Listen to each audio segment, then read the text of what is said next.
The mystery of the Anunnaki Rodamir sarcophagus claimed to be 12,000 years old. A very mysterious story seems to have been going on for a long time, information about which is leaked by the person giving it on the internet. However, the secret could turn everything upside down for the past few thousand years. A discovery was made completely by accident in the spring of 2008. The fact that we know something even vaguely, we undoubtedly owe to the Russian media and Premsa TV from that time, 2008.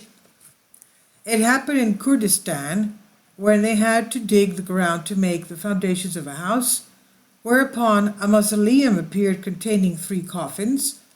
Following the excavation, a layer of soil was found with the remains of an ancient civilization and the ruins of an ancient city.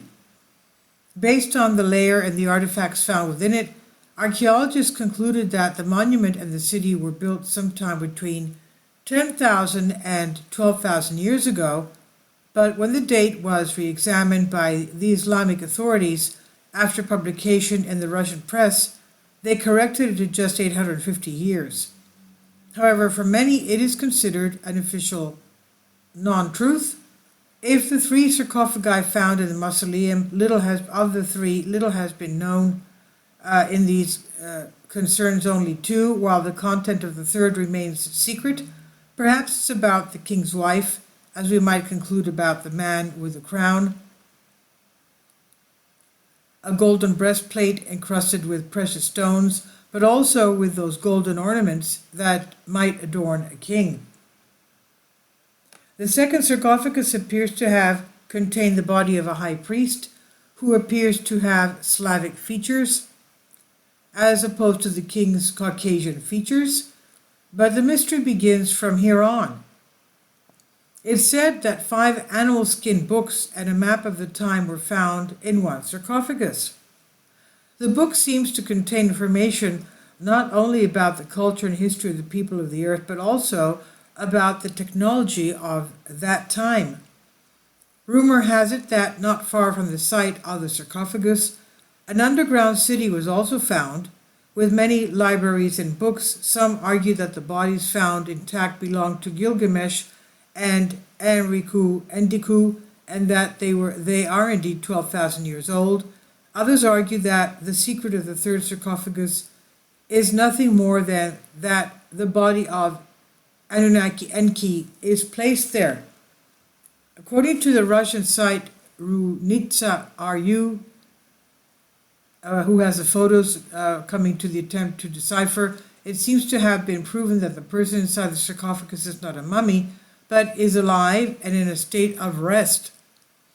That is, somehow in a suspended animation, sleeping, in a deep sleep, awaiting revival.